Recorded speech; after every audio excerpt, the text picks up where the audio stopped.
Welcome back to another episode of Andrew's Garage. Today is a special episode. We have a new project for the channel, and not only that, we have something that's pretty neat, I think. This isn't just some old kit car. This is a Byers SR100, and it's a fiberglass body that was produced somewhere from 57 into 62, 3, 4, somewhere in there, and it's just pretty neat. And in 1957, one of these finished was on the cover of Road and Track magazine, and they considered it the most beautiful sports car. Now, these bodies were offered in the 50s and 60s, and they weren't offered with anything else besides the body.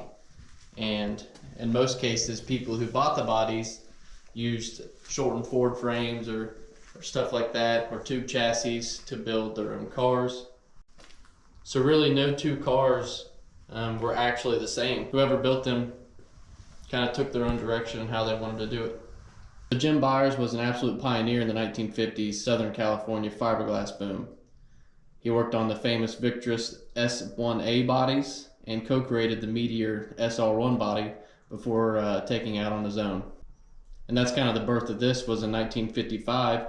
He designed this body specifically for a 100-inch wheelbase, and that's the reason why it's called the SR100. He blended styling cues from sleek European sports cars with aggressive American proportions. And that is the reason why, when you look on the top, you can see the curve of the windshield frame that this car was supposed to take was designed off of a 1955 Corvette windshield assembly. Hence saving some builders a little bit of time trying to fabricate and do their own windshields. So in 1960, Jim Byers decided that he was done with the automotive fiberglass world, and he jumped over to the speedboat kind of era of his life. So that's where Jim Kelson came in, and he acquired the molds from Jim Byers. Kelson was a retired U.S. Air Force guy, and in 1958 he started his company in California, and by 1960, like I said, he acquired these bodies and started producing them. And one reason why I know that it is a Kelson and not a Byers is there's distinctive ways to tell, and I'll show you them. The reason why I can tell this is actually a Kelson body instead of a Jim Byers body is because the layers of the fiber inside for the fiberglass are chopper gun style and not hand laid fabric woven like Jim Byers would have did. Jim Byers hand laid all of them, and Kelson used a chopper gun style. Now, because this is a unfinished body, as in I don't think it was ever completed at all. Now, there is one thing that I need to tell you is the reason why it looks so narrow is because it has been narrowed. Somebody has cut this car all the way down the center, front to back, and you can tell where the blue stripe is and where this layer looks like a filler, and they have narrowed this body by a minimum of 6 inches. And that's just something I can tell that's done right off the bat, because if not, that mold should have been completed one shot all the way across it. They were done in one big mold, and these fenders were non-removable at the time. Everything was all in kind of one piece. You can see where the mold actually came across here for the front, where they bolted it on for the front, and where it's separated farther back. Now, I love the fact that it is such a blank canvas. I don't like the fact that it is so narrow. Now, that doesn't really stress me out because it's fiberglass, and you know, I'm not saying I'm excited to mess with the fiberglass, but I'm excited to at least try it once. You know, I got to try everything, and I have the opportunities in front of me to mess with this, and that's why I'm so blessed. But my dream for this car is to fully build a chassis for it, front to back, and using some of the parts that I've already collected. So I'm gonna do this one a little bit funky. That is a TR3650, which is a Ford transmission, which has an integrated bell housing to only bolt on a Ford. But there's now some adapters that you can do, which I'm gonna look into a little bit more. They have some that just bolt onto the back of the block and adapts it over for a TR3650, and apparently it works. So I might lean that way because it's a little bit on the cheaper side, and I can still I don't have to take apart the transmission and mess with the counterbalance shimming and stuff like that. So I'm probably leaning towards that. So that is the transmission I'm going to use. I have a 4.8 liter LS, and I'm going to bolt to it, And then in the back, you can see right there, that is a independent rear suspension Corvette.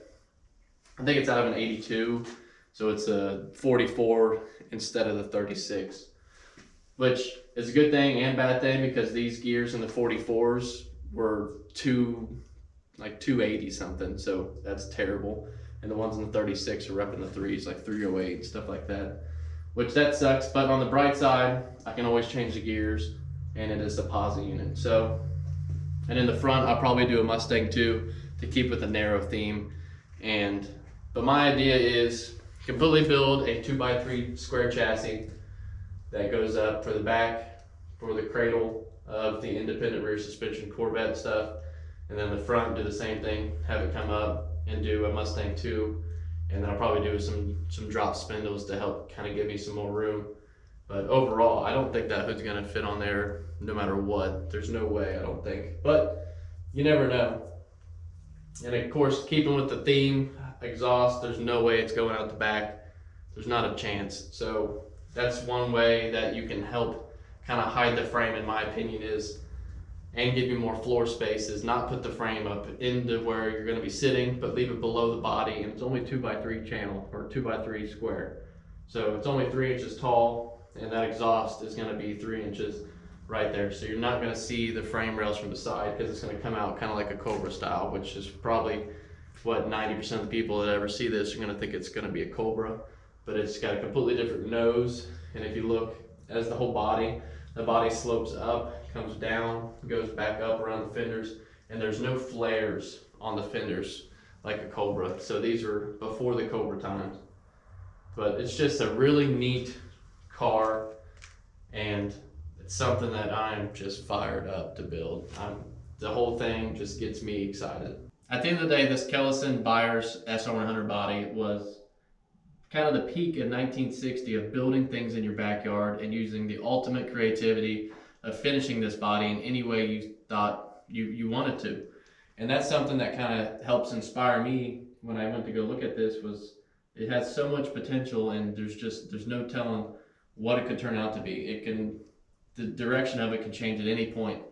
And another thing that excites me about it is that this is completely 100%, everything has to be built to accept the body, pretty much. So every hinge, every inch of this car is going to have to be hand built and done just to make it all work and tie back together. And that's something that I'm ready to take that challenge and ready to try something different. And this is definitely different.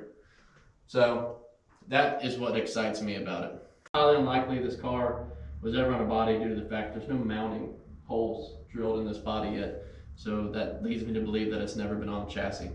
So it was created in the 1960s. Somebody narrowed it and never finished it. So that's something that, is just interesting to think of, that this has never been completed and somebody bought it out of a catalog and never got to finish it. So I'm excited to be the guy that stops this reign of nobody finishing this body to a guy that's going to follow it to the end. So I'm excited for that. I'm excited for the build, and I hope you guys are too. But don't forget to subscribe to Andrew's Garage and follow along for this new build, new chapter in my life, and let's do something fun and creative. And if you guys have any suggestions for what you would like to see inside of it, what engine, what transmission, and how would you guys build it, be sure to put it in the comment section. I'm interested to hear what you guys would do. But thanks for watching today's episode, and we'll see you next week for another one. Till then, stay tuned.